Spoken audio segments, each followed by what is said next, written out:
NHPRC is the National Historical Publications and Records Commission. That's NHPRC. They are the giving arm of the National Archives, and they are the organization that oversees the state historical records advisory boards in each of the 56 states and territories. It is as a SHRAB, or State Historical Records Advisory Board, that the Archives Council serves a dual purpose here in the Virgin Islands. So we're going to be talking about the Archives Council's relationship to NHPRC and what that means for us in terms of funding that may be available to us for projects. We'll also talk a little bit about some documentation that is up online now about an assessment that was done back in 2009 of the territory's collections. And on Monday comes the next assessment 10 years later. The assessment that was done locally was done in 2009, but it was part of a national assessment that was done in 2004. So they're repeating it starting Monday. So this will get you prepared to be thinking about that for those of you who work with organizations that have special collections or archival materials, or if you support those organizations, be thinking about how they can participate in the survey. So let me begin. And please stop me anytime you have a question, and I would be happy to try and answer those as we go along. So this is a representation of a chart of organization for the Virgin Islands Archives Council. And I'm going to give you a little bit of an orientation here.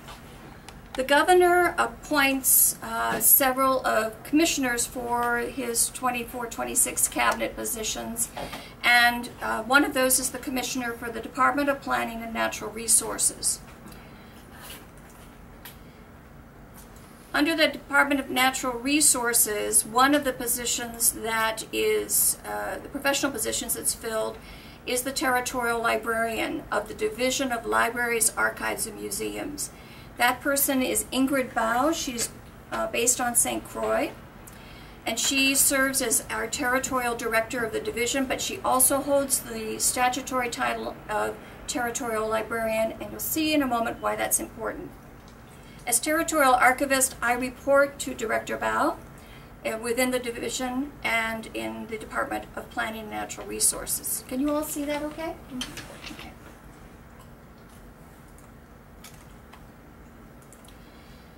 Now, the governor has the opportunity to sit an Archives Council within the government of the Virgin Islands according to the statutes that create the Division of Libraries, Archives, and Museums.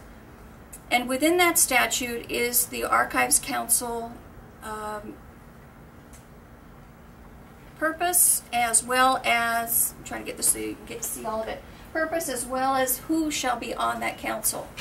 There are 8 persons who serve from the government of the Virgin Islands on the council according to statute by virtue of their office. So they are ex officio members.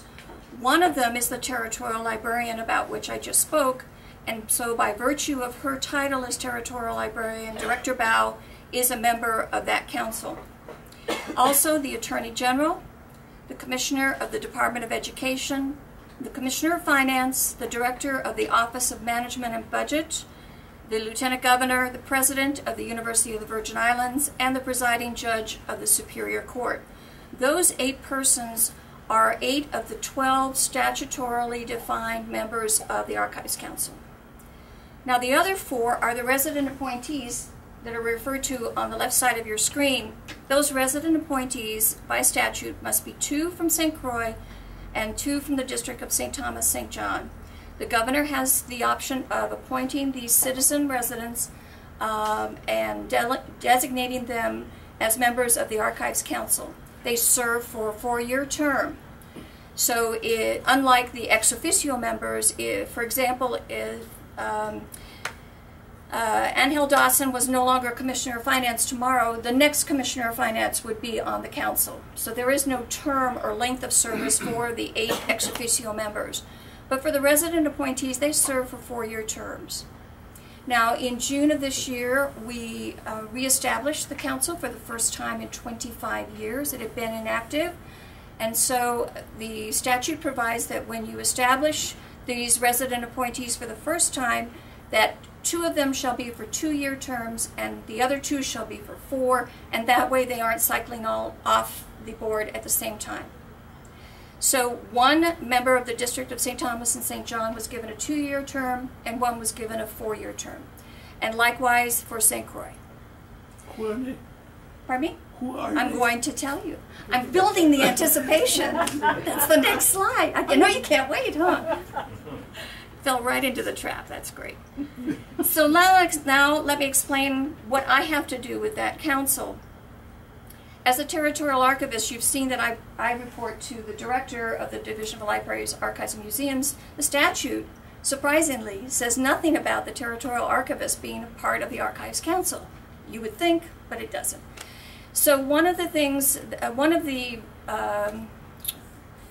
functions of the council is to oversee and provide input on the work that the territorial archivist does. But remember, I mentioned before in the introductory remarks that there are actually 2 functions for this council. One is statutory, and one is under NHPRC. And that function under NHPRC is as the State Historical Records Advisory Board. And NHPRC, the National Historical Publications and Records Commission, says in its manual of guidelines for the SHRABs, it says the person who is the head of the agency that oversees the archives in each state and territory shall chair the State Historical Records Advisory Board. So what the governor has done is he has appointed me as territorial archivist in that position that I hold as the Virgin Islands Historical Records Coordinator. And in that function, I am related to the Virgin Islands Historical Records Advisory Board, which is the Archives Council. Everybody with me so far? Mm-hmm. All right, there's more. So here's NHPRC, which has codes of federal regulations that govern how the Historical Records Advisory Board function is supposed to function. And there's the governor who, through the statutes of the Virgin Islands, also has certain responsibilities that he makes sure are carried out by the council. So what's this doing in here, this director of BIT? Well, as you all know, everything's becoming more and more dependent upon technology, and electronic records are becoming the burden of the government much more so than paper for archiving. In these days and age, we are doing very little. We'll talk about that a little bit later in the archives presentation, but we're doing very little, if anything, to preserve our electronic records right now. So I asked, and the governor agreed, to have the director of the Bureau of Information Technology also participate as a member of the council. So the governor named the director of the Bureau of Information Technology as advisor to the council.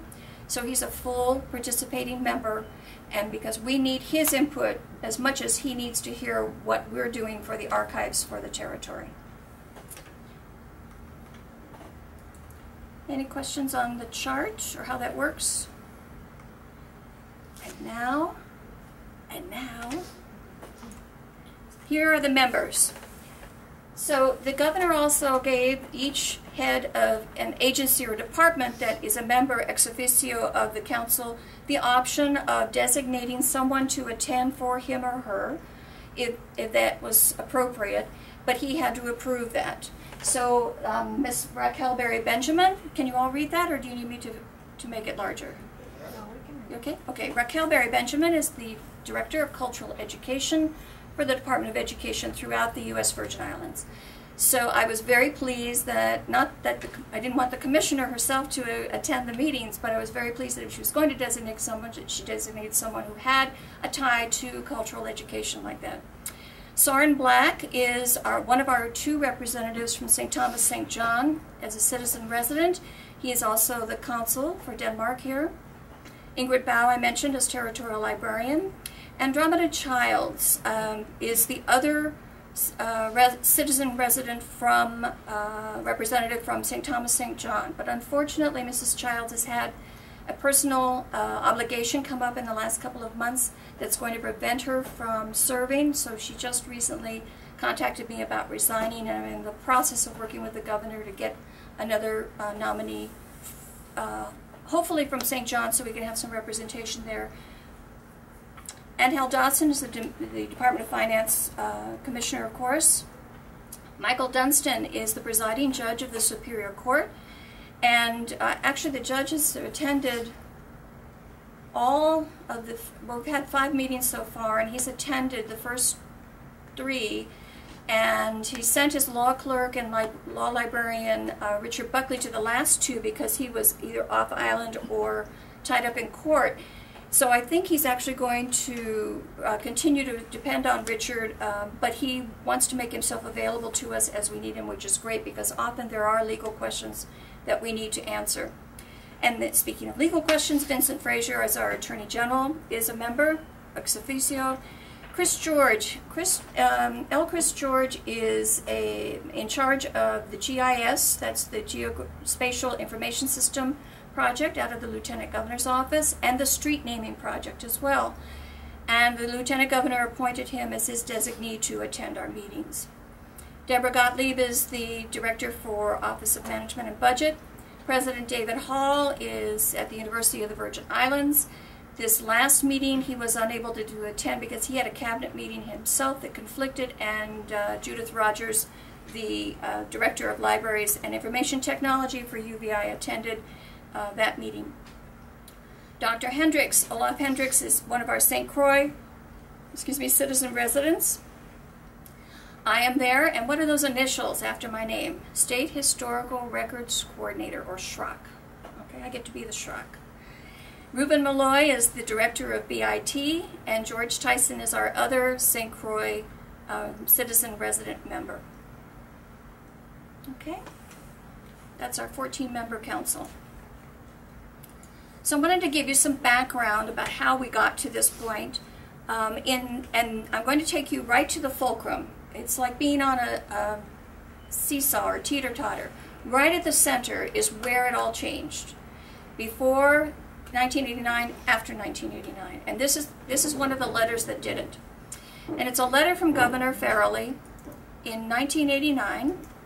And it's written to the then director of the Division of Libraries, Archives, and Museums, Jeanette Alice, and she's known now as Jeanette Bastian. Dr. Bastian is in charge of the archives program at Simmons College.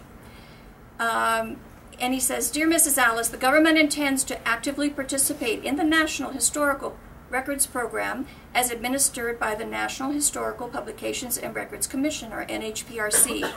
To this end, I hereby designate the existing Virgin Islands Archives Council as the Virgin Islands Historical Records Advisory Board." So there's the authority under which we hold that dual role, and Governor DeYoung, when he reactivated the board, did the same thing. But in 1989, it was important because up until that point, we had had a tradition of collecting things as a library. We didn't have an archives that was really operational or in operation before then. So these are some of the key dates that we want to just skim over very quickly to give you some context. In December of 1920, the Virgin Islands Public Libraries were established. You all can see that, or do I need to make it larger? No. Okay. Anybody in the back? Okay. Okay. All right. The libraries were established. They were part of the Carnegie libraries back in 1920 that were being established all over the U.S. And Nellie Richardson was the first librarian here in the Virgin Islands. In the 1920s, librarian Edith C. Moon begins collection of VI materials. So she was the very first one to start collecting that special collection of Virgin Islands and Caribbean materials that is extant today. In July of 1933, Enid M. Baugh becomes the supervising librarian of the Virgin Islands, and at that point, that very special collection just had a core content of 100 to maybe 125 books, and that was it. But Ms. Baugh expanded the reach and scope of the collection by saying it was now going to include special materials on the Caribbean as well. In 1956, the collection was relocated to the former telephone company space, and it was doubled in size. Okay, some quick facts. Where was the first library? Does anybody know? Old Chase Manhattan building on the corner over across next to where the post office is in downtown. Nope. Next. Where was, anybody know? It wasn't the council building, it wasn't the land building. You know where the law firm of Edie Bourne is? The blue building that's right on Noragata? It was upstairs. Across from the Francois building? It was, yeah, sort of across from the Francois building.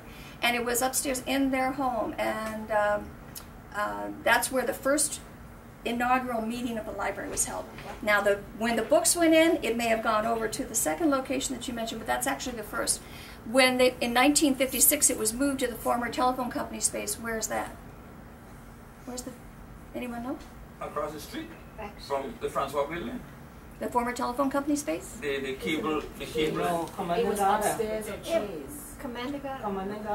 What is known now as, I believe what they're referring to is what is known now as the Baugh Building, the Enid Baugh Public Library, because they used to have half of that building as part of the telephone company at one point.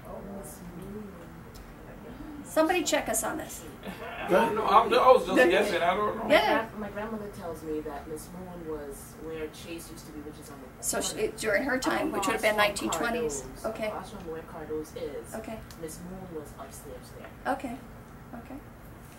And then in 1967, legislation was finally enacted. Of course, we just became, our elected governor was, provisions were in 1968, I believe it was, but the legislation specifies a government archives were to be established, but no surprise, no funds were appropriated to do that. And that was in 1967. In 1977, 10 years later, there was legislation enacted under Act Number 3975 that said all Virgin Islands publications must be deposited with the Territorial Library. Okay, all Virgin Islands publications. So what they meant was all Virgin Islands government reports, financial reports, special papers, whatever, should be deposited with the Territorial Library, and oh, by the way, make 10 copies, which wasn't easy in those days. But make 10 copies, because then the library was in charge of making sure that each one of the public libraries got a copy, University of the Virgin Islands, and they kept 2 copies for the archives. So it was necessary to have the 10 copies then. This is still on the books. It is not being followed now, to say the least. But this law also went so far as to ensure that there was a centralized cataloging, compliance with getting information available to all of the islands about what kinds of government records were being sent to the archives and managed by them. And it preserved information for study and research, and it documented for the citizens of the territory the decisions of the elected officials and of government workers. In 1987, there was a government reorganization under Governor Farrelly, and it was during that reorganization that the Division of Libraries, Archives and Museums, DLAM, was created, and its function was transferred to the Department of Planning and Natural Resources. So we're coming up on that letter from Farrelly pretty soon here.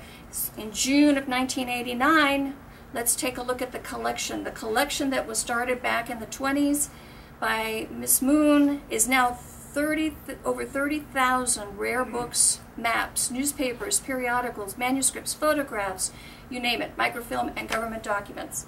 It's grown exponentially in that time. So in 1989, we transitioned from a library tradition of collecting materials. Our librarians were doing it. They were doing it in part with the assistance of this act, which was enacted in 1977, saying, give us all of your documents in 10 copies so we can distribute them to everybody. Then 25 years ago, at a meeting of the Virgin Islands Archives Council, which had been convened, I'm told, by George Tyson back in the late 70s, perhaps as early as the late 70s, but it had never been a SHRAB, a State Historical Records Advisory Board. And Jeanette Bastian, then Jeanette Alice, said in her opening remarks for that meeting of the Archives Council in 1989, she was introducing a gentleman by the name of Alan Perry. Alan Perry was on loan to us, to the Virgin Islands, from the National Archives in Washington. He was a regional archivist at the Kansas City regional branch of the National Archives.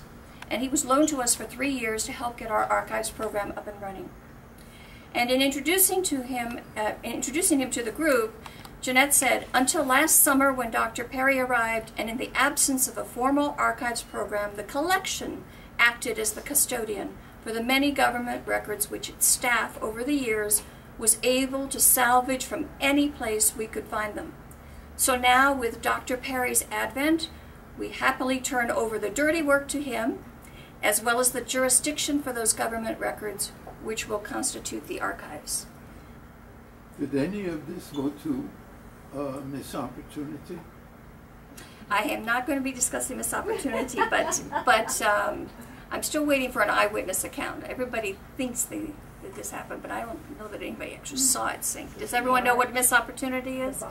The barge that was supposedly tethered in the harbor, and somebody got the bright idea of putting a lot of government records on it, and apparently it sank during bad weather.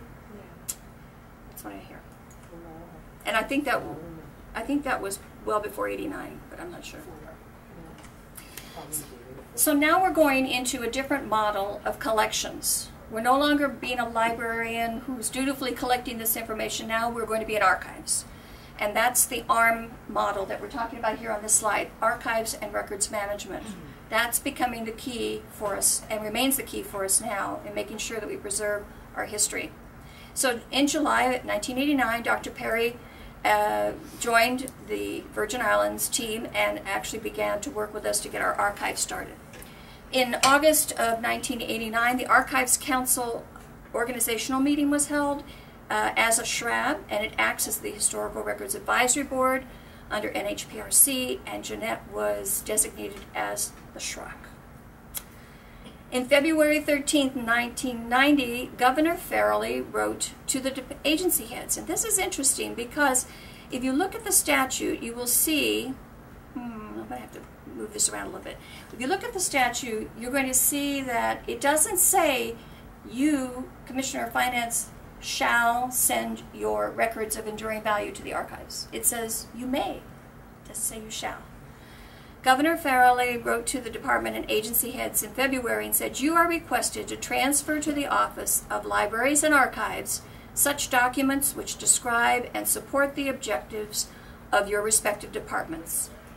Although the language in the statute seems to suggest the request is optional, I hereby direct that you comply with the legislative intent and transfer the appropriate documents." And those words were great because then it made it incumbent upon each of the department agencies and heads to make sure that they transferred documents. Now, Sorry, go ahead. I'm sorry No. to jump in there, but that language that the documents are to describe and support the objectives of respective departments, that's pretty objective. That does, but however, one of the things in that statute, again, is that the territorial archivist shall set the standards and guidelines for what shall be retained and what shall not. And those are in what we call retention schedules, and we'll talk a little bit about those and look at those today. So that was the archivist's responsibility to do that. Even if the archivist did that, though, the statute didn't say you have to send them to me. So Jeanette at the time? No, it would have been Alan Perry. Okay. Yeah.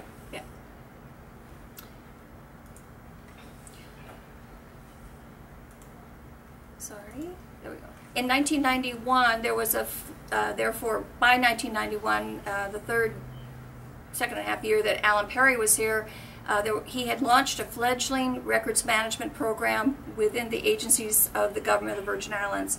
By accounts that Robert Marone has told me, that they made it through about 70% of the offices then in existence, working with the agencies, seeing what kinds of records were being created, deciding how long these records needed to be retained, what needed to be sent to the archives after they had served their useful life in the agency.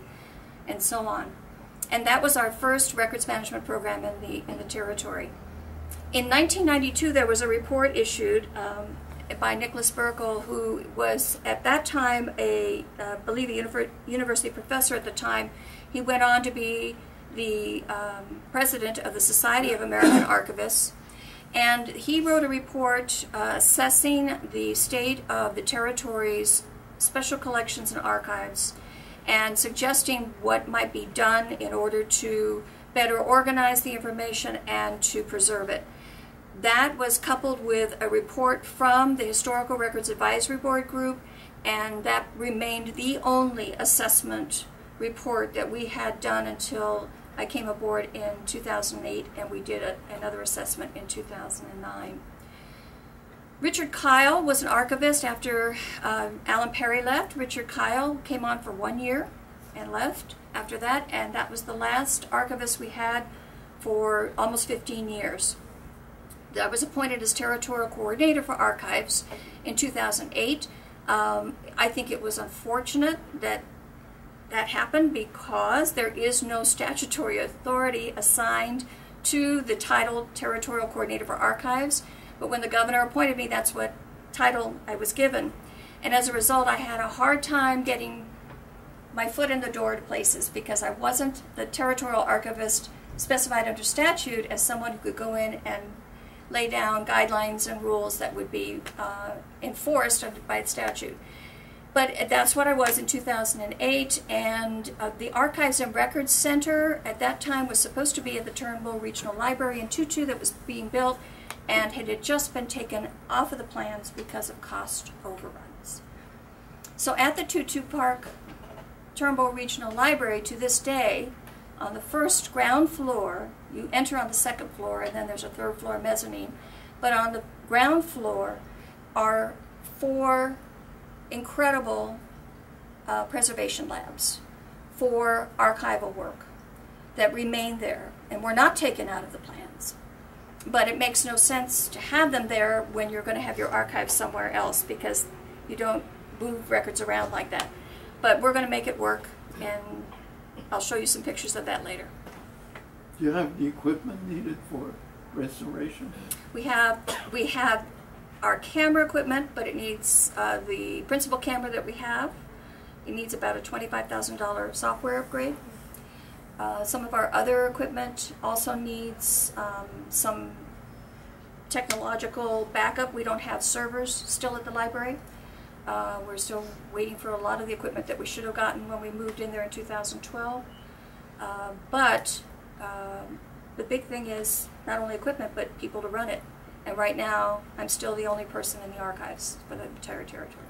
Is all that equipment in one place?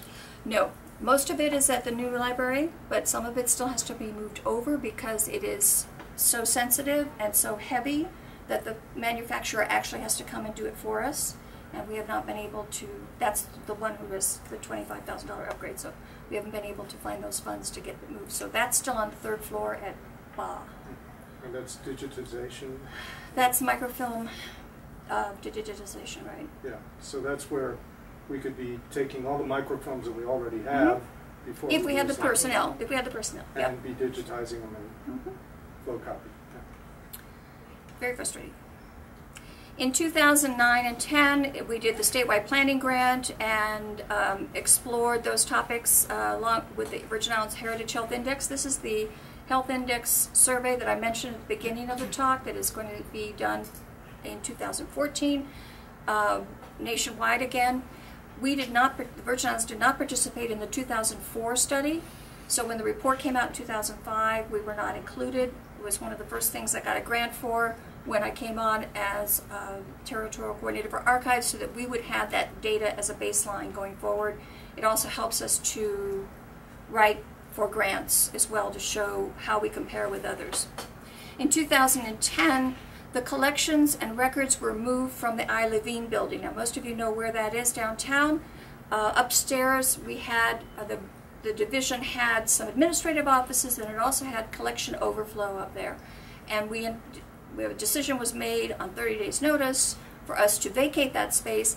And so I spent 30 days packing up about 600 boxes, and we moved them from there to the Franklin Building, which is where the old Mary Ann's department store used to be on Main Street, right across from Market Square. Also in that building, we was moved without my coordination, but it was moved from the Bavoni Storage Center. We had things stored there for archives and records probably about 10 to 15 years. And so we moved those to the Franklin Building, and the Department of Property Procurement had some storage bays that we had things in, and some of that was moved there as well. Since then, a lot of the divisions of the Department of Planning and Natural Resources have moved things there. I'm going to show you some photographs that I've taken of the space. You'll get a sense of the size. It's about 8,000 or so square feet of space, and almost all of it is full right now of records. 2011, we did a pre-conference here in the territory on archives with, in cooperation with the International Federation of Library Associations and the section on genealogy and local history, and we talked about archives, and the culmination of that 2.5-day conference was a panel session with Jeanette Bastian participating, the Danish National Archivist Asbjørn Helm came, and Paul Ruud, who is the archivist at the National Archives, who did most of the organization of our collection of Danish West Indian materials in Record Group 55. He did the finding aid for the National Archives as well, that is online for those records. And he was the one who was putting together the strategic plan for microfilming those records that unfortunately did not get past the second set of microfilm because NARA, the National Archives, is no longer microfilming. Could I ask a question? Please, anytime. If we go back, I somehow remember that the material that had been actually gathered when the archivist had been here and they're trying to collect the records from the different departments, didn't you have a percentage on that? They only got 75%? It wasn't what they got. They approached approximately 70% of the agencies and departments, is how it was expressed to me, to get them into a records management cycle. So getting the retention schedules and so forth. Okay, so when we talk about 2010, yes, collections, records being moved, what constitutes that word collections? Okay. What percentage of the existent materials that are archivable does that collection constitute? And how much more is out there? And have we continued to move to collecting records in all these disparate areas to a central location since that time? Probably 3, don't know, and I wish that were true, but we aren't. So let me go back. Right. Every state and territory, and the National Archives as well, generally you say the percentages are that you never add to the archives government documents that constitute more than 5%, usually 3%, of all the government documents generated. Because we're only looking for originals, we're looking generally from documents that were made by decision makers that have an enduring value. Okay? So and some of these have a legislative importance, some have an historical importance, but it's a very small group of all the documents ever generated. So to the point I think you're trying to reach, one of the points you're trying to reach, in the Bavoni Storage Center, for example, I saw box after box after box of personnel records, records from the police. At that time, they were aggregated there. No one had gone through them to sort anything out. They had just boxed it up and said, here it is, archives. And that's not appropriate. And one of the things that you should do in a retention schedule is set the parameters by which material should come to you. They don't come to you that way, you send it back until they get it right. And you work with the department and agency so that they understand why it is that they shouldn't have 4 copies of their note that says you should need to be at the meeting on time next week, because that's not going to be a record that we're going to keep or need to manage over the next 50 years so that researchers can look at it. So we have had a lot of records at the Bavoni Storage Center that have been turned over to us Maybe because somebody was moving from one location to the other and they didn't have any storage at the new location. They just want to do some house cleaning. Unfortunately, no records of accessions that would be coming into the archives, where I would make a record if I was the archivist of what I got and who it came from and when it was sent. I still am looking for those. I still haven't found those. So the archivist that came from the National Archive back then did not create an accession law? He may have, but I can't find it. So far. And I haven't looked through every box, believe me. Yes, ma'am. My understanding of records management, which is not large, but it was 3 full days of taking classes on that session. I remember that there was a section in the code that indicated that each division should designate a person who would be the record manager for that division, that department. And I recall in the beginning of your chat that you said that there is a funding mechanism. Because as it is, we're all short. I mean, in government, Yep. there. If I said that, I didn't mean to. I meant to say there isn't. We don't have a funding mechanism for the records management program. Okay, because, well, you said there was a funding group that can tie into a SHRAP. Sorry, I don't know. Oh, yeah, the NHPRC, yes. Yeah, there we go. Uh-huh. Can we just ask for funding to get to pay for the training and salary of records managers throughout government? We're going to talk about that. We're going to talk about that. It's one of the things we've asked for. You guys wanted to sit out there and chat. In 2012, the Inter-Virgin Islands Council met. The governor convened the Inter-Virgin Islands Council, and this has nothing to do with records management. It doesn't have anything to do with archives, but we made it have something to do with archives. Christopher Varlack, who's the acting chief records manager in the government of the British Virgin Islands, and I made a presentation to the Inter-Virgin Islands Council with the permission of his premier and my governor, and we said, look, this is important because we share a history. Let's do a pilot project where we simply create an archives for the council itself, since it's made up of the premier and his ministers and the governor and his principal cabinet members.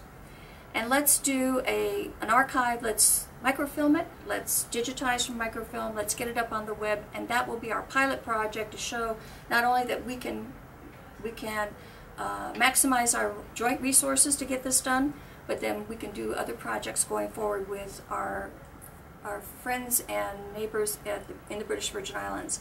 And they went for it. And so we are now pursuing that. We are going to have another Virgin Islands Council meeting on November 1st, I believe, IVIC meeting. And then the other proposal we made was that, Chris Varlack and I, was that we would do an educational symposium in 2015 in both territories to discuss how we can educate the next generation of records managers and archivists for our region. Because right now we don't have any educational curriculum at the University of Virgin Islands, which would foster the next group that needs to come along. So we're looking to do that, and we've applied for a grant to do that from the International Council on Archives. Well, they should be sitting in Girona, Spain right now, making their decisions. So hopefully we'll know in a week or two. In December 2012, the BA Library function moved from the BA building to Turnbull Regional Library. That was the public library function. So guess what was left behind at the BA building? All the archives that we had that were stored there. So they're still there to this day. And the territorial archives are not only there, but I've already told you there are also some records are at the Franklin building, and then we also have some on the 3rd floor at the Florence Williams Library in Christiansted. Small collection there. In July of 2013, the Office of the Governor cooperated with the territorial archives, and we gave archives and records management and essential records training to about 35 members of the Office of the Governor, both here and by video conference with St. Croix. And we also did, in January and February of earlier this year, we did the same kind of training and additional records emergency response procedures training for about 25 members of the Division of Personnel on both islands as well. I'm working with the Department of Property Procurement now to set up dates before the end of this year to train about 35 members of their staff as well in records management and archives procedures. In February and May of this year, NHPRC decided, oh, we're going to take a look at all of our grants and we're going to decide, do we want to change anything? We're going to put it out for public comment. And that was great because some things did need to be updated. But what it did was it pushed the cycle of funding that from much further back. So back in May or February, when we would have usually been applying for something, we now had an August deadline to apply for something this year. So it threw the funding cycle off a little bit for this first year after the grant programs got changed. But we do have some new grants that are going to be very helpful, and we have applied for 2 of them on the Archives Council.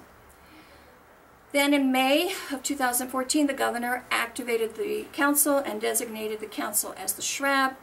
In May of 2014, we also had something happen down at the legislature. The governor had been presented with a bill from the legislature to restrict use of the Enid Ba building to archives and records management for the 2nd and 3rd floor, and to put on the 1st floor a gift shop and a research room and a reading room for the archives. And the way that this was supposed to be, or one of the suggested ways to be funded, was from the Library Revolving Fund, which I think maybe has $3,000 or $4,000 in it. Okay, so the governor vetoed the bill and said it was inappropriate, and that was not the place where all the archives could go, number 1, and number 2, that there wasn't enough space there for all of the records and things that we had. There were another number of other issues like ADA issues for accessibility by the public, and the legislature overrode his veto. So this act is something that we are going to have to respond to, and the archives in the coming months. They want the transition or transformation completed by, I think it's September of 2015. In May of late May of 2014, that's when we applied for the Inter Virgin Islands Council grant that I mentioned that we should be decided shortly. And the first meeting of the Virgin Islands Archives Council and SHRAB was on June 13th. We've been meeting monthly ever since then, and this is a page from the NHPRC Manual of Suggested Practices, and it's about 12 or 14 pages long. It tells you about all the things that you should do as a SHRAB. It is available online. If you want to look at it at the National Archives, go to NHPRC and you'll see the manual linked off of that page. So one of our purposes as the council, the council reviews the standards, regulations and procedures developed by the territorial archivist in order to effectuate the provisions of the Virgin Islands Code, and to make such recommendations to the governor with respect thereto or with respect to any other matters affecting the territorial archives. The other purpose is in its function as a SHRAB. And in its role as the SHRAB, the Council is the central advisory body for historical records coordination with the entire territory of the Virgin Islands, not just government, and for national historical publications and Records Commission records projects within the territory. The SHRAB reviews all records projects within the territory. It coordinates historical records planning and NHPRC funded projects developed and carried out within the territory. It makes recommendations for territorial projects to NHPRC. It facilitates cooperation among historical records repositories and other information agencies within the territory. It promotes an understanding of the role and value of historical records and fosters and advises the territorial archives and other archival record or information agencies in the territory.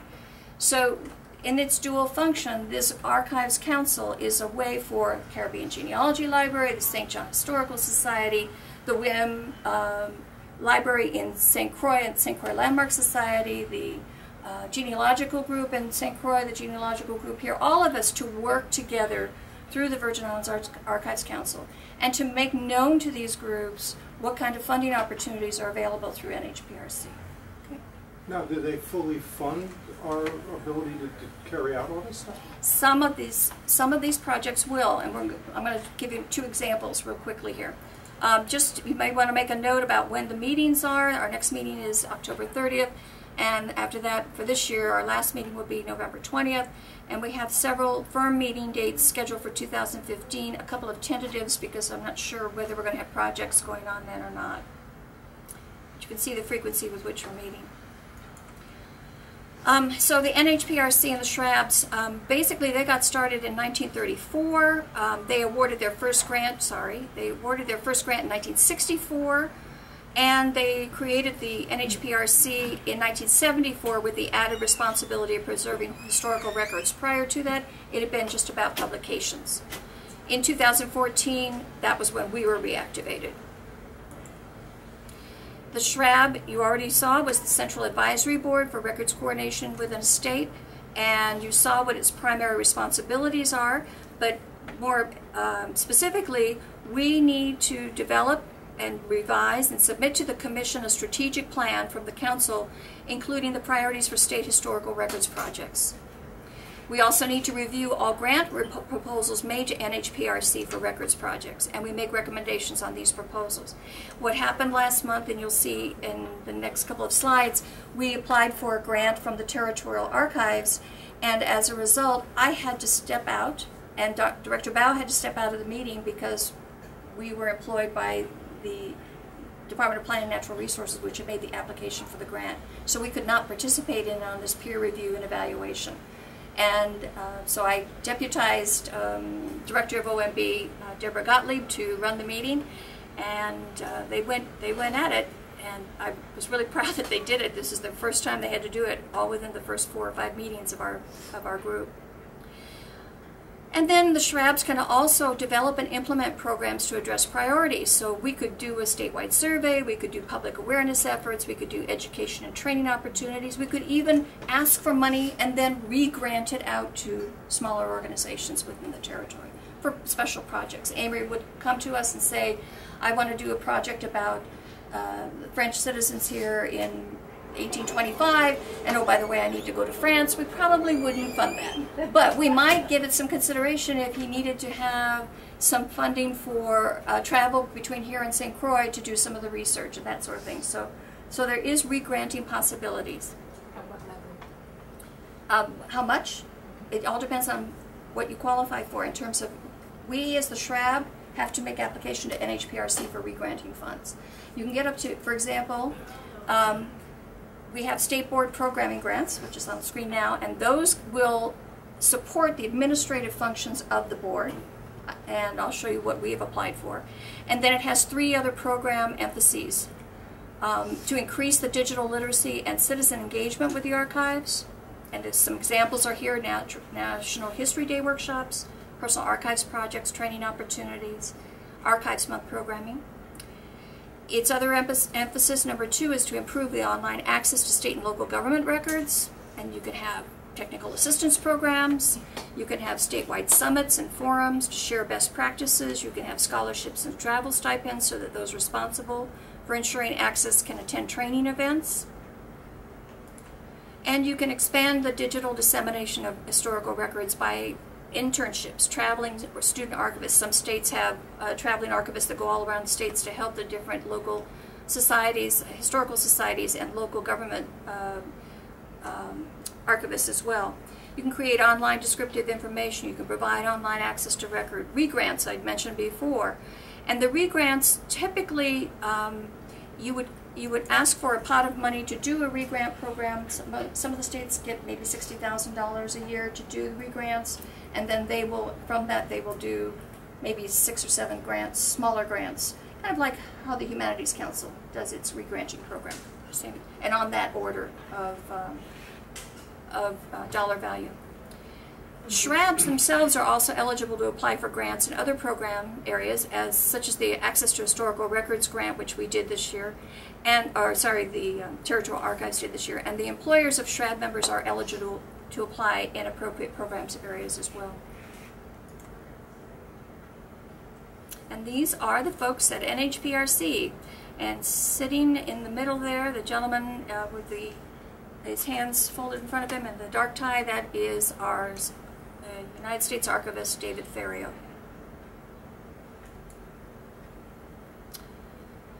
So here's one of the 2 grants that we did this year. We applied on August 27th. We submitted our application as a SHRAB to be funded for administrative costs next year and for outreach.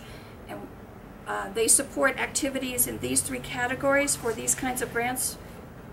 They have, I think we are the 47th SHRAB to be active right now in the 56 states and territories. And so you can imagine there's a lot of competition for these grants, but I think that less than the number of applicants times the maximum amount you could apply for will probably get their grants. So I'm hopeful that we'll get the $40,000 that we asked for, and we concentrated on increasing public understanding and use of archives. And to that end, we said that we were going to sponsor Archives Month work. We're going to conduct 3 workshops on essential records and records emergency procedures and response for these liaisons that you mentioned, the liaison functions within the government. And we're going to have 3 workshops, and that means 1 on each island, on using government records and archives with a basic practicum on how to use them as primary sources for research. So you're going to the grant is to pay for the training of those liaisons, but not pay for their salary. Correct. We cannot pay, you can't pay salaries for that, for this grant. Correct. However, we have had indications that those records management liaisons will be appointed. So we just need to get a directive out. We, meaning the government, needs to get a directive out. We're going to create and implement a SHRAB communication distribution plan. So I don't know if some of you may have been, a long time ago, I used to put out something called the Preservation Management Resources newsletter. I would email you this long, voluminous newsletter about all kinds of things, research that have been conducted, or papers that were issued, or it might be upcoming free webinars, that sort of thing. It took an enormous amount of time. So what we have asked for monies to cover is a way for us to get this information out to the public, whether it's a newsletter or a blog or whatever, but get it on a more timely and routine basis from the Virgin Islands Council. We have asked for administrative support for the work of the SHRAB. If you recall, I said that I was the only person in the archives. I do not have any administrative assistant at all at the Turnbull Regional Library, so we do all our own administrative work ourselves as well. This is a lot of administrative work, as you can imagine, for the Archives Council meetings. So I've asked for some administrative support on a part-time basis for the work of the SHRAB. And I asked for funding to get all the council members to go to at least 10 repositories on a total of 3 islands. Because a lot of these folks haven't been inside the archives. They haven't seen what a collection looks like. They don't know, even in their own neighborhoods, where those collections are stored. And I want them to see that so they can have a better appreciation for what we're talking about, because otherwise it's just ideas and theory. But once you see it, once you feel it, once you smell it, it becomes more real. And then we want to work with a consultant to prepare a strategic plan for 2015 and 17. I did one for 2010, 12 through 15, and now we need another one for 2015 to 17. So NHPRC also has this other grant category called Access to Historical Records, and these are the supported activities under that grant. The Territorial Archives has applied for a $200,000 grant, which is the maximum that you can get under this grant, to carry out these 3 activities: preservation, arrangement, and online description of historical records, creation of online tools to facilitate discovery, and arrangement and description activities. Now, maybe followed by digitization. You all may recall Sven Hoso, who did back in the early 2000s, up until about 2005, he was preparing an inventory of Danish West Indian era records that were in Danish for us to provide to Denmark and to the National Archives as the 3rd leg of the stool, as I'm fond of saying, of finding aids for our Danish West Indian records. NARA has put its finding aid online. It did all of the records in Record Group 55. It's online. Denmark has put its records online and published it in a hardcover as well. And this is the finding aid portion I'm talking about now. We have never completed our finding aid for the territory. Funding fell through for Dr. Holso, and so we are asking in this grant to cover him for the remaining balance of time that he needs to come here to work with me to finish the inventory of Danish language records.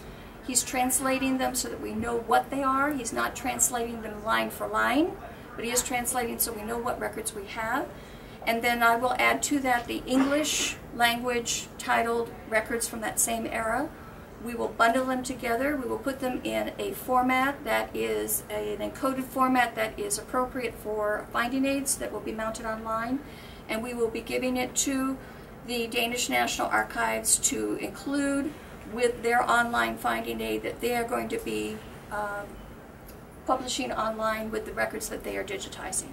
And so at least, finally, at least, we will have a finding aid, 3 finding aids that will cover what we all think we have in our various jurisdictions. So that should help us identify gaps. That should help us identify what records may be missing. Because it's very difficult, except for folks like David and others who comb through these records in their sleep. It's very hard for us to know whether we're looking at Volume 2 and Volume 6, where are the other volumes of this record series? Are they in Denmark? Or are they in the National Archives? Is only part of it there? So this will hopefully help us to get a little further along that road. We're also asking for that finding aid, as I said, to be done, to be unified with the Danish West Indian finding aid that's being done by Denmark. And then we've asked a consultant to be funded to advise us on digitization of the collection, and we have proposed 3 record series to be digitized of records that are held here in the Virgin Islands. One is the probate records, most of which are held in, the ones that are in the territory, most of them are held in St. Croix. We are asking for the courts, the records of the courts, because they are, again, rich with genealogical information for all of us who do like to do that kind of research. And we're also asking for the land records in St. Croix to be digitized. Those original volumes are still being used by title searchers and researchers at the Recorder of Deeds. And you can imagine what kind of shape they're in after being handled for 300 years.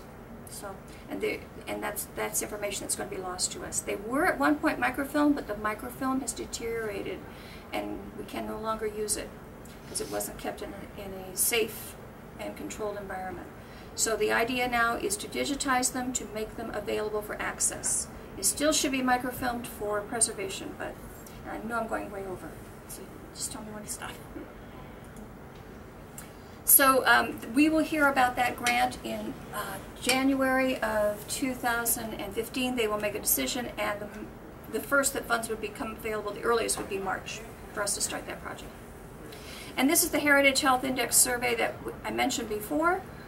This is what our version looked like, and you can find it online at this address. I've put it up as a,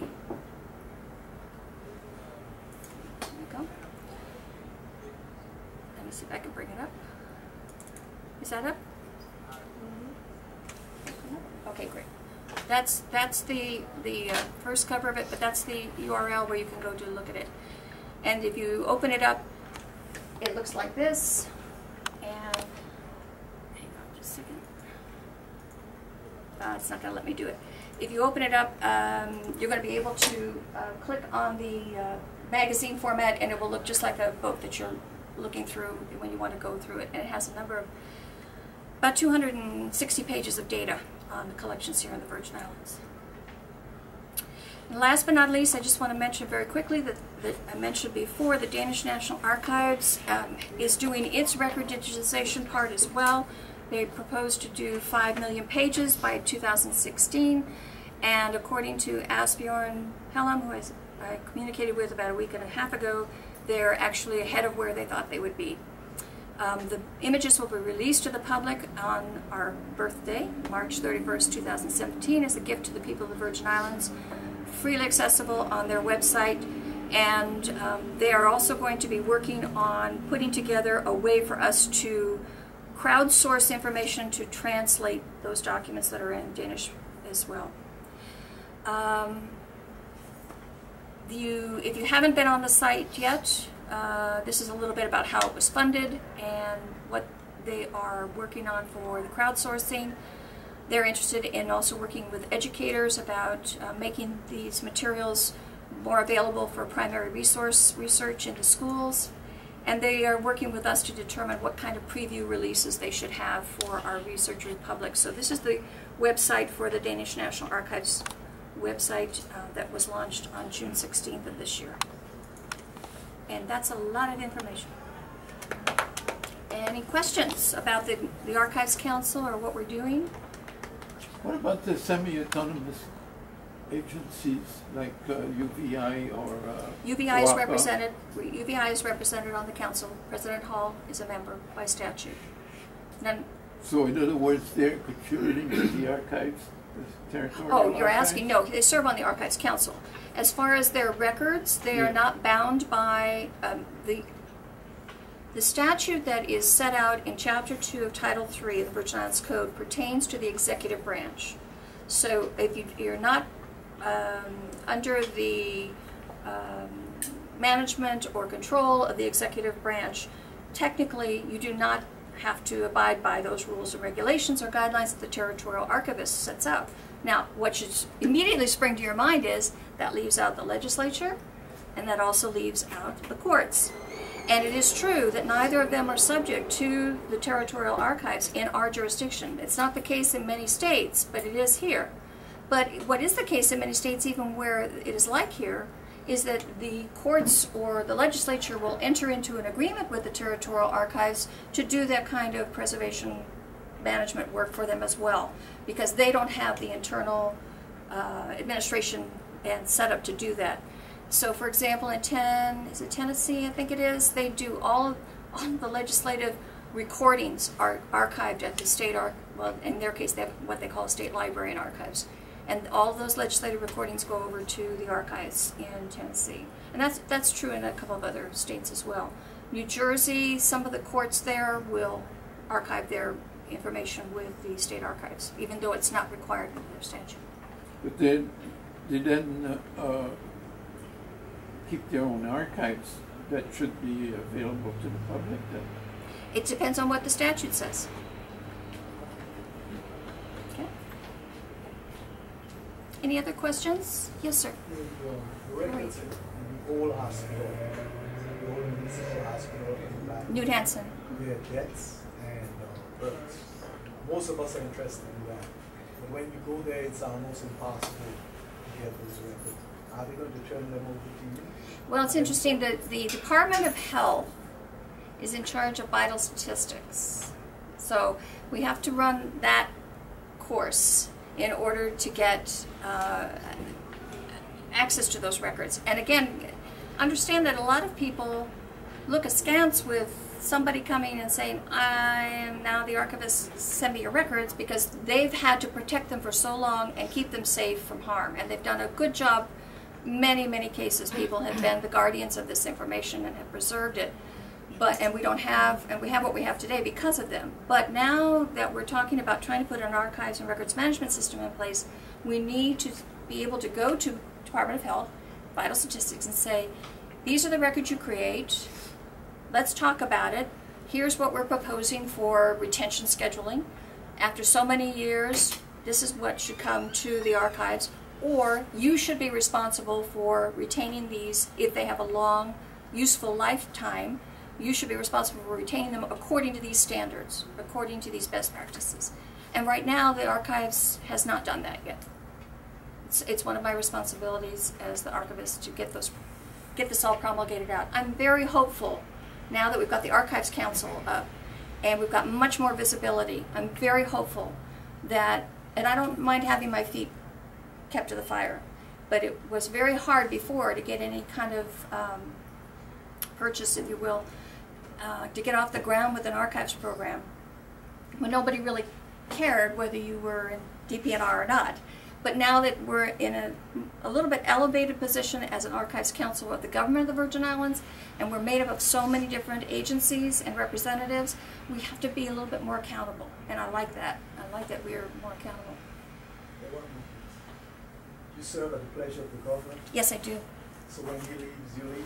It's interesting because there hasn't been, it could be. He appointed me, so technically yes. But when, what was it, when we had the last election and for this governor's second term, I said, do I have to turn in my resignation? Because most of the directors and commissioners do. And they said no. At that point I was territorial coordinator for archives. I wasn't assistant director. I don't know that it goes down to the assistant director level. And I'm going to lay low as territorial archivist. But more to your point, I want to see who's going to be the next territorial archivist come up through the ranks, because they should be walking hand in hand with me right now as I'm going through this, so that when I retire, they can take it over and get an appreciation of where we came from and what the attitudes towards collecting have been, that tradition of library collecting that we talked about, because it's going to make a difference. You said that human services have done a good job of maintaining the records. Department of Health.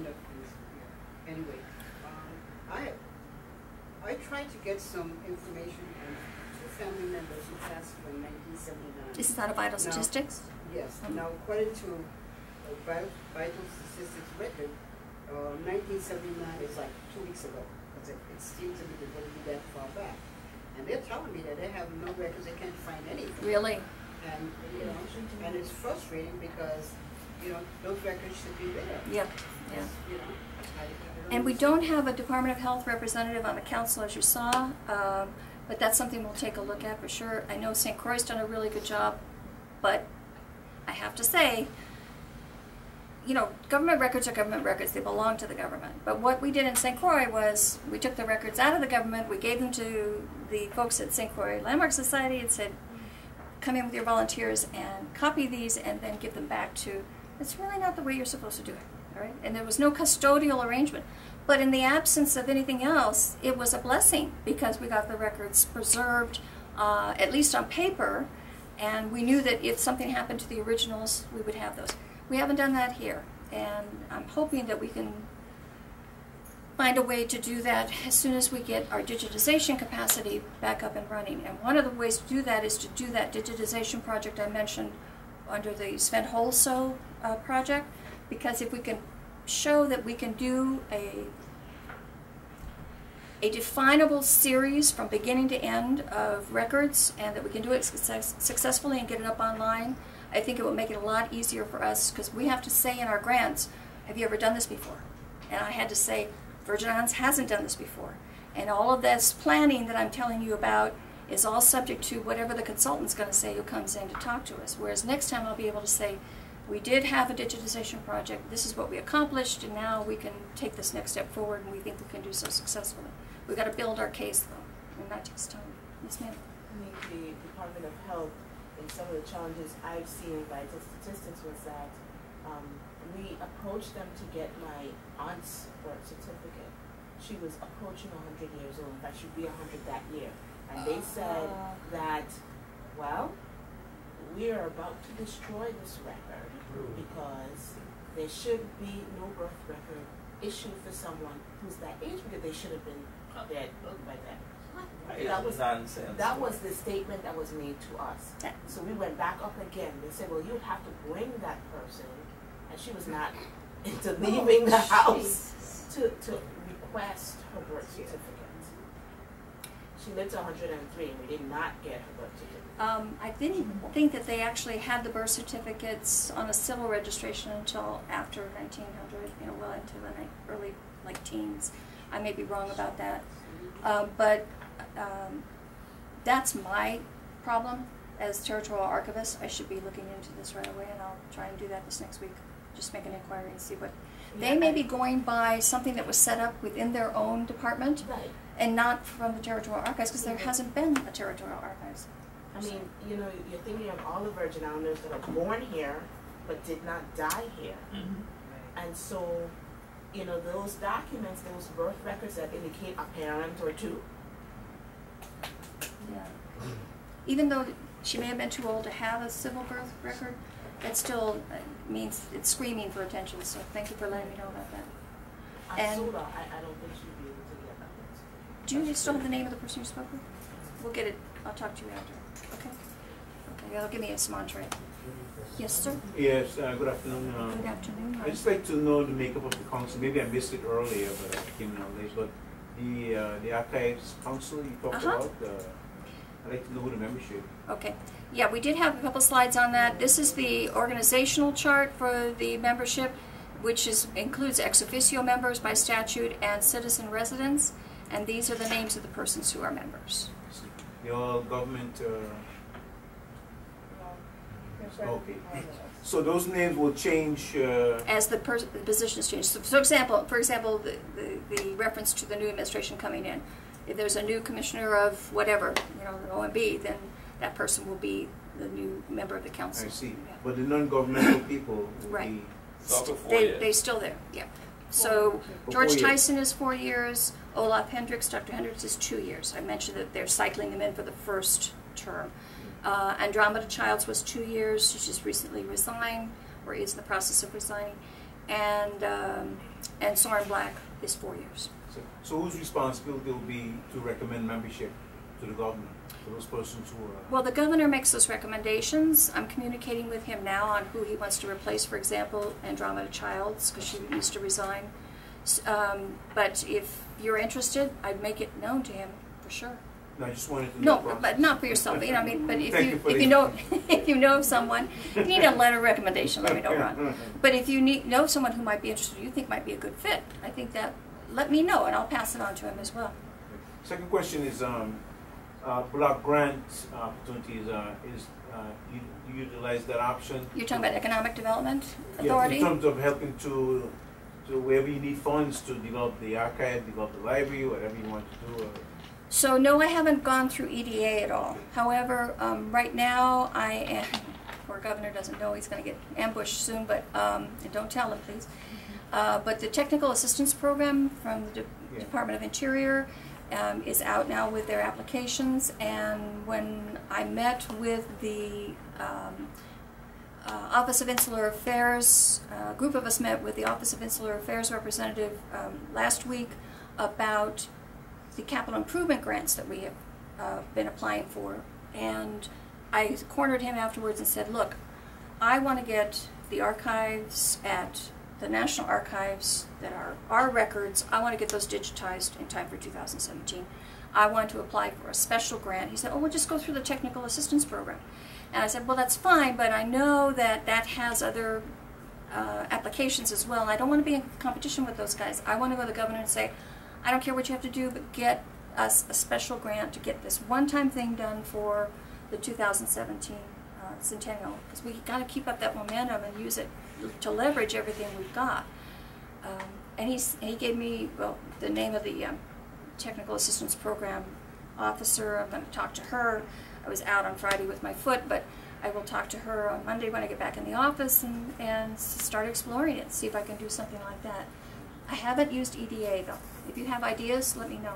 It's not EDA, it's Housing Finance Authority. EDA has no money.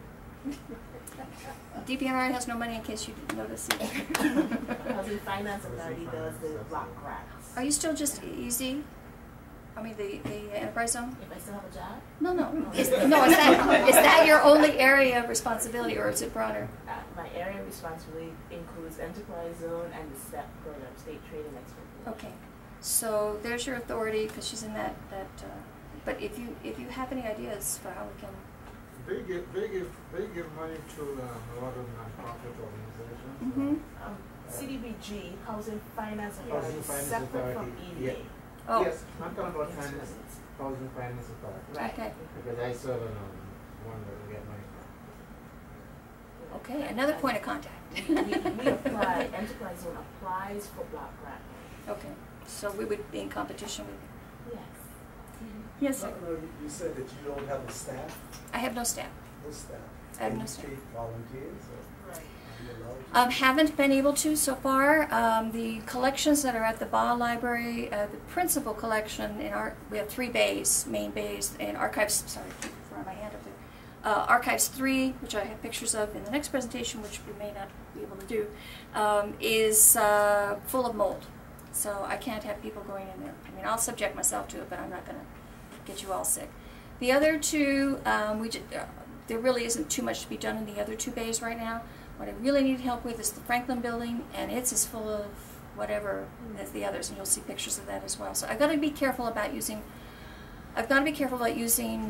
volunteers for that. Now, in the Turnbull Regional Library, we just took possession of 90 boxes of film, audio recordings, videotapes from tourism, because they did not have a place to store it in their new facility. They just moved from the Alpine building to, or not the Alpine building, the building next to that where they were, Pasniski, and they just moved to where, right next to where the USO is, or used to be. So everything is now cubicles, whereas it used to be offices, so they had no room for all of this. So we drew up a memorandum of agreement, and we're now holding it for them. They're going to try and get this digitized, and they've got monies to do this. They've got a consultant coming down in November to take a look at the holdings to see if they can get it digitized. It may be that we're going to need some help with that. These would be old films that were done for the tourism department. They may be radio shows or television shows that may be recorded. I have not seen a categorical item-by-item listing, but some good stuff there, I think. If it's been kept properly, it should be retrievable. So I'm hopeful we can do that. By the way, you talked about keeping your feet to the fire. Is that It's on fire right now. I've had surgery and it's now gotten unfortunately infected, so that's why I'm keeping it up. Yes, David, that's why I'm wincing every now and then. Yeah, Susan, I mean, I certainly commend you for your efforts.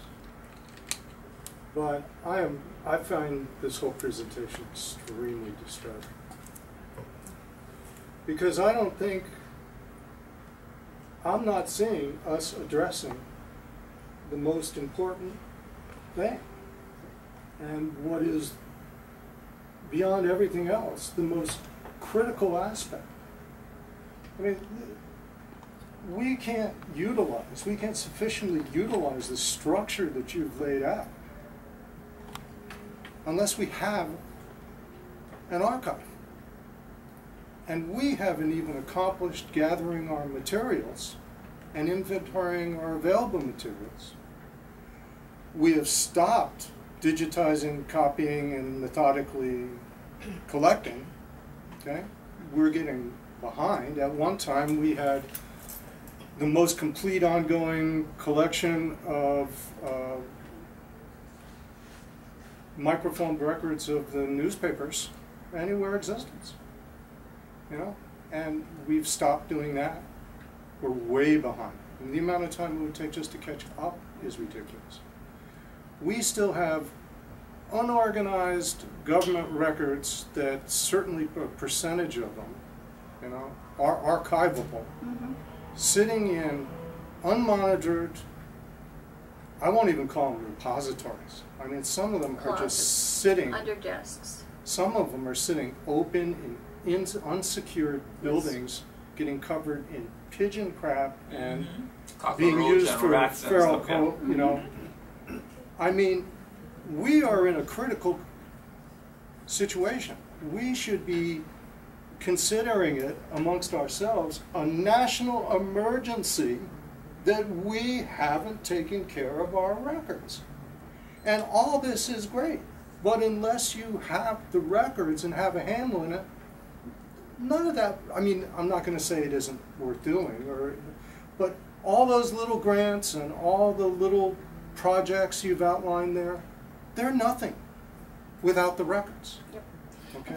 So just address that for me so I don't leave here upset.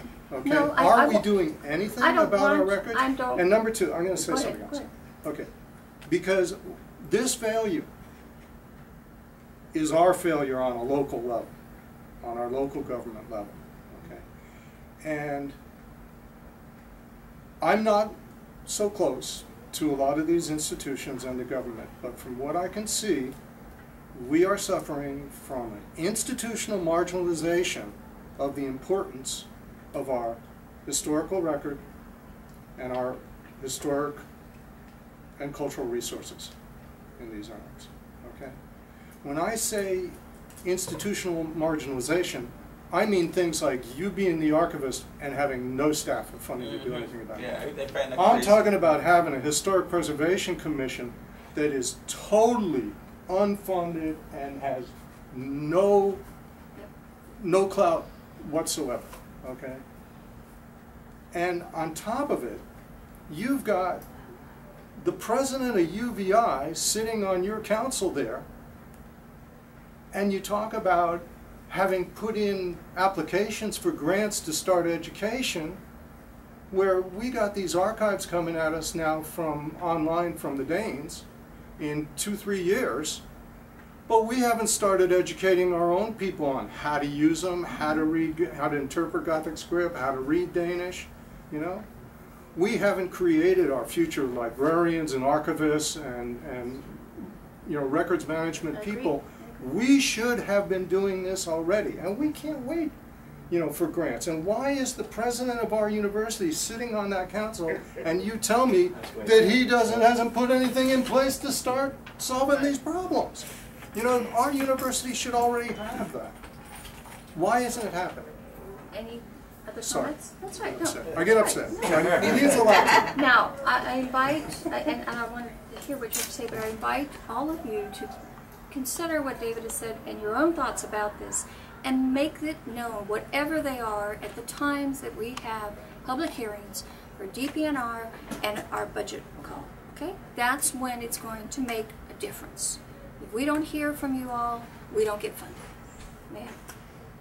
Well, when you talk about the records that are sitting there with filth and whatever, mold, what can be done? I mean, what has anybody said what can be done to clean it up?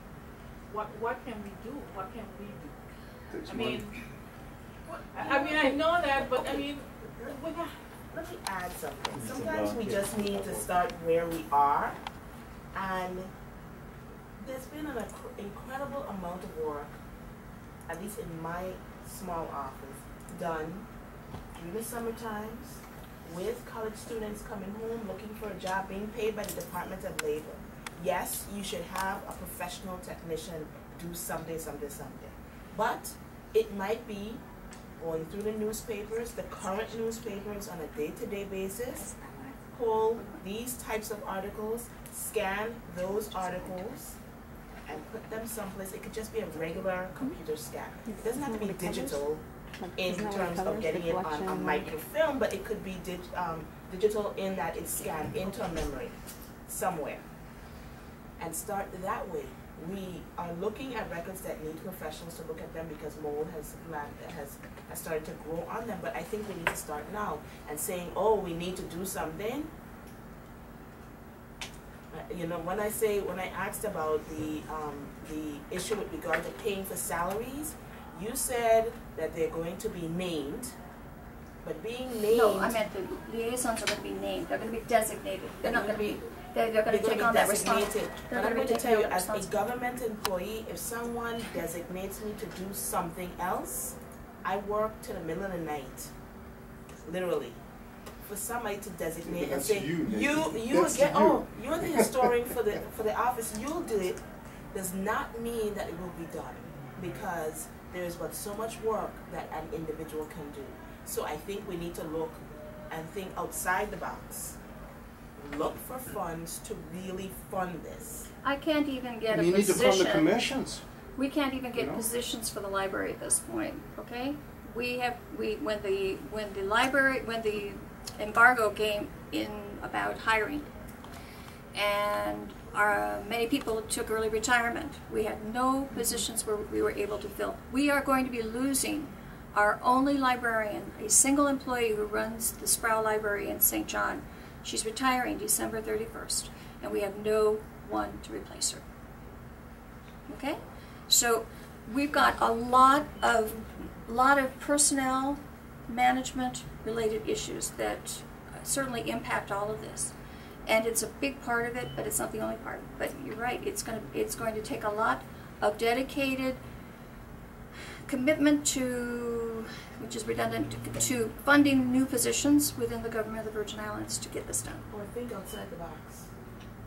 If you cannot do it because they have restricted, and you're in central government, they've restricted the hiring, then you do a contractual agreement with the same. Yeah, well, we haven't had luck with that in DPNR, unfortunately, with the libraries. They wouldn't even pay the contract labor for almost 3 months. They had to wait for their pay because things got so behind. So Susan's make sure you get that on tape. Susan's second presentation was about what's in the collection, and I think you had pictures of some I of do have some of them. the Just trying state to pull of it up. the collection, so she's going to transition to that, so you'll be able to see what she's been speaking about. Have a second Huh?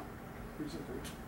I do. That was about the council. This is supposed to be about the archives, but I won't take you through the whole thing because there's just not enough time, and you guys are probably exhausted at this point. But I want to show you a couple of the. If this works, hang on a second, folks. But I'm amazed that you're not discouraged. You still keep pushing. And I mean, you're all alone. I don't know how you do it. You take the. This is driving me crazy. All right. This is the hide and seek. This is the hide and seek. Where are all of our archives? Okay, we're going to look first at the Ba Library.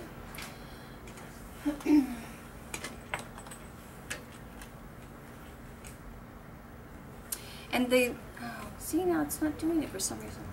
I'm not able to get the screen up here. There you go. Yeah, but it's not on my screen. And I have to have it on mine.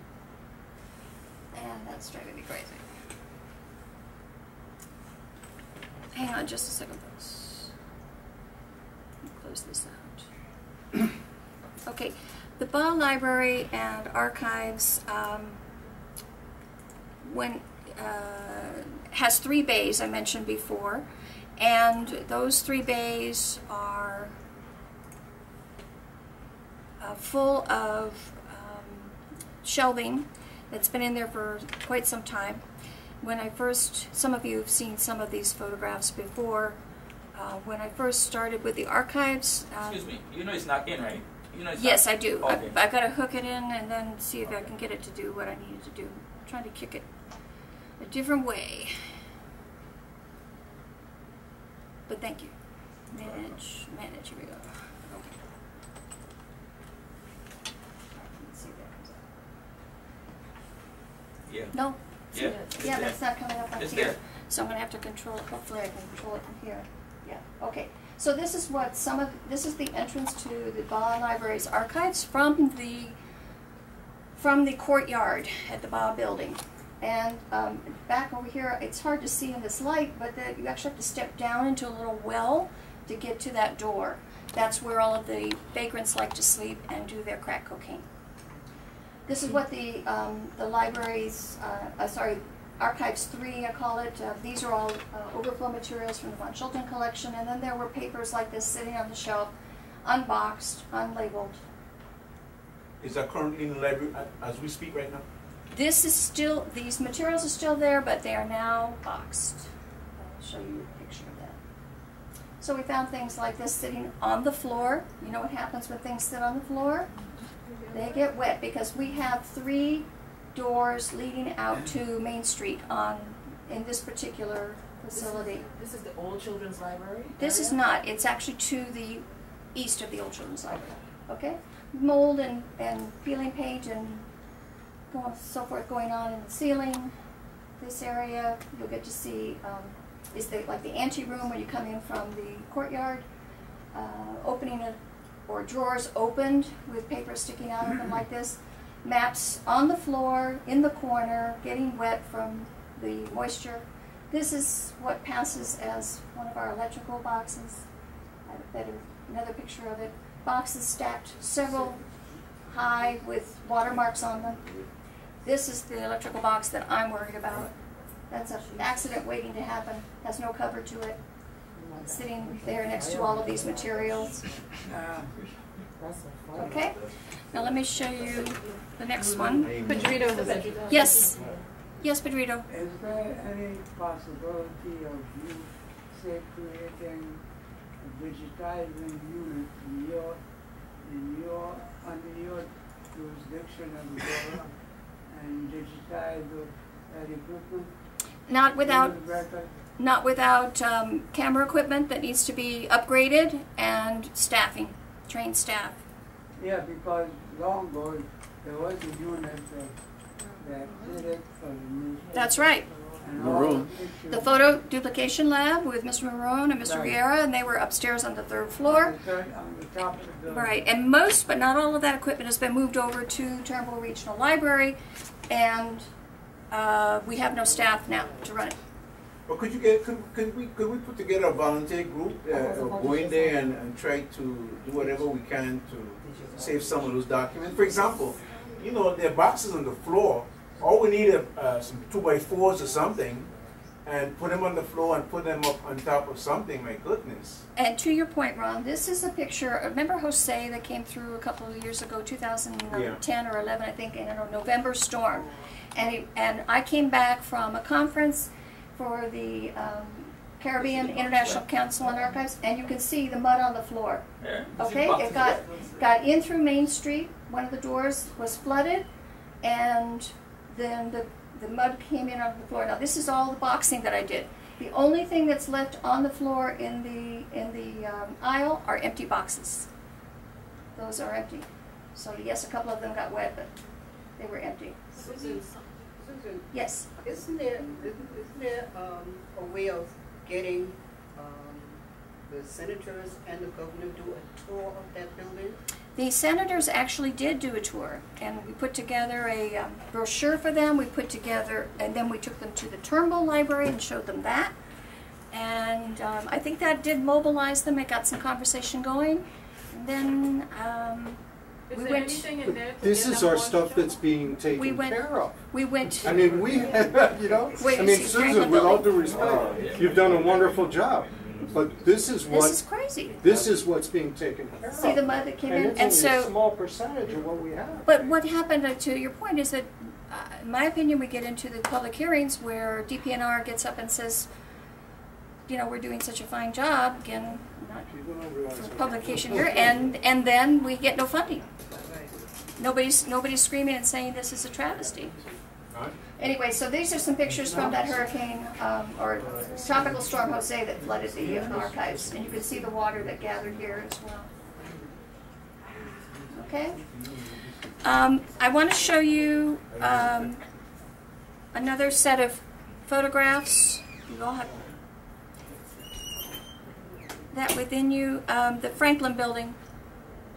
Gosh, you're going to be really depressed. I am already. You are.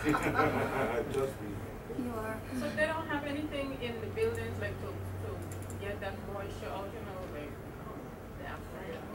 I mean, I know it's still wet, but or some kind of air circulation so that. Who's asking the question? I'm sorry. In the yellow and orange. To answer your question, we have had no air conditioning in Archives 2 or 3. You were looking at the bay called Archives 3 for well over 2 years. We have had no air conditioning up on the 3rd floor. I finally went up and spent, I don't know how many days, putting together the microfilm and getting Public Works to come and help us move it, because we couldn't pay for movers, to get it microfilm masters moved out of the 3rd floor and into the Turnbull Regional Library, because we had no air conditioning up there for over 8 months before we moved to the new building. We have no air conditioning. We have a blower, but we have no air conditioning because the compressor had to be cannibalized for Archives 1, which is where we have all of our historical newspapers that have been microfilmed, and many of those that hadn't. So I brought over all the all of the newspapers that haven't been microfilmed yet. We brought those over to Turnbull Regional Library, and we're sorting those now. There's a National Historical Newspaper Digitization Project grant through NEH that I'm going to be applying for on by January 15th. But that only covers 1836 to 1922 newspapers, and so on. You know, we're out of air conditioning at BA, and we've been trying to get. We had a mold remediation study assessment done in 2008, October 2008 at BA, that said Archives 3 has up to 300 times as much mold as you should have for human participation, and they have not paid the $26,000 to get it remediated yet. So I have this much correspondence. You're laughing.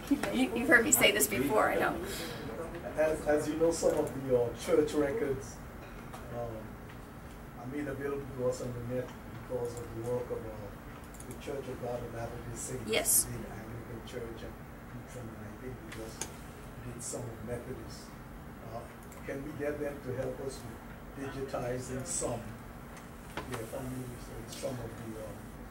government's records? So I just spoke for about an hour and a half with their North American representative Friday, and I am in close contact with their worldwide gentleman who's in charge of microfilming, or not, they're doing no microfilming anymore, digitization worldwide, and all the cameras. We have a very good relationship. I'm trying to get them to do our probate records, the ones that are in St. Croix, which date from the late 1700s forward, and anything that is up, they're generally cutting it off to about 1930. It's called the National Historic Probate Project. And what Family Search is doing is they are cooperating and collaborating with Ancestry.com. Family Search digitizes all of the probate records. Family Search indexes them and puts them up online, makes them available to the repository, the contributing repository, in this case the government of the Virgin Islands, for free. So we get a copy to put in our research rooms, if you will. But you can also get them through Ancestry if you have a subscription through them, or you can get them for free off of Family Search. And I'm trying to get them to come and do about 36,000 pages of digitization here. And that is small, small potatoes for them. And I said, I know that, but you've got to keep in mind about the 2017 centennial. You have to keep in mind that we were the place through which everything else went in those days. And that's why it's so important to make these connections. And I said, I will put together a list of talking points for you to talk to your program people so that you can pitch it. And I also gave them a list of the 108,000 pages of probate records that are at the National Archives as well, in their collections that could be digitized. So he just sent me back something late, around 7 o'clock on Friday.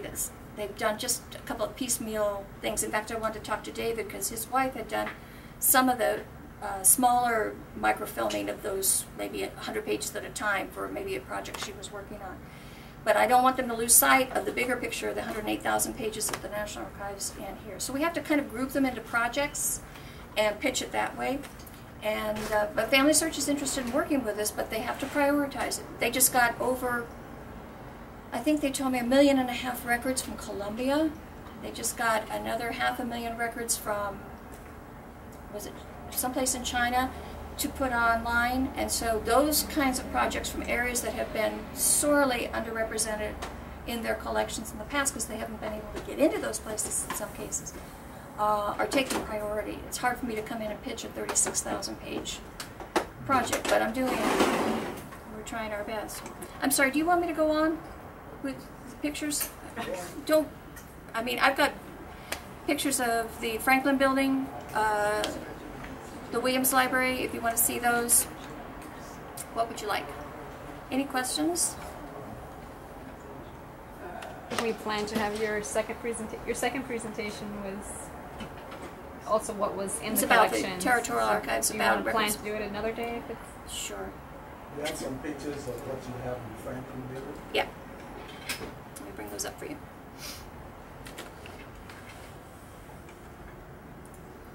Has anyone ever been down to the Franklin Building since they moved the records there?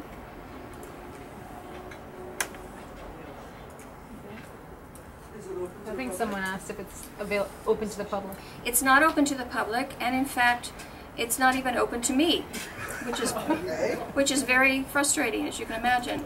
I pressed that point forward with the Department of Property and Procurement when I met with them 2.5 weeks ago about some storage space that they also have, that if you have time, you should take a look at the 6 or 8 photos that I have of that, because it will absolutely knock your socks off. They have a beautiful storage facility that is not being used. Okay, let me play these for you while we talk. So this is the entrance to the Franklin Building. Coming up. fail me now? There. Oops.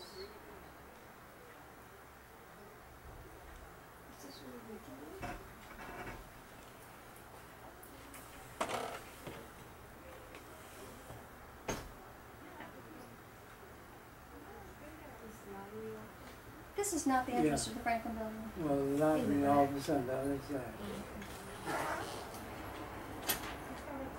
I may have had it unplugged for too long. Hang on. Oh, it's running. Okay, let's do this.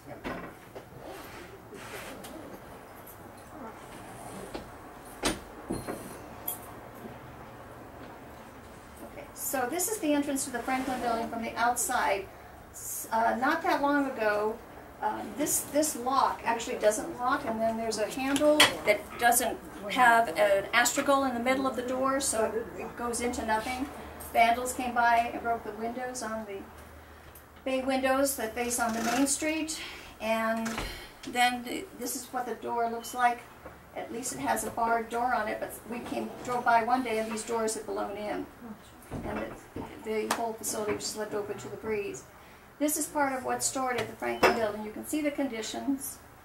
They've got furniture, we've got boxes of material, we have the archaeological collection from Tutu Dig and other places.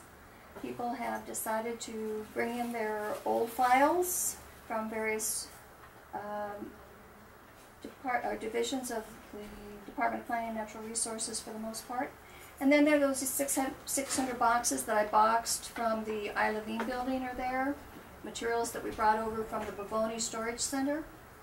And materials that were in some of those rat-infested storage bays at Property and Procurement that were mentioned before. We have canisters of film. We don't even know what's in the film, and I want to make sure that it's not nitrate film, because if it is, then it is combustible and could endanger the rest of the collection. Signboards, displays, and you can see the lights around the door, so you know that when it rains heavily or gusts heavily that some of that goes in. This is the air conditioner that is set at a constant 85. It doesn't work. 80, well, I'm sorry, I lied, it's 83. You said it's furniture is Can you historical. see the length of it? They have furniture there Historical too. furniture? No. Are those boxes labeled or just stuff with stuff and stacked up? Most of them have something on them that indicate where they came from, but they certainly aren't well arranged.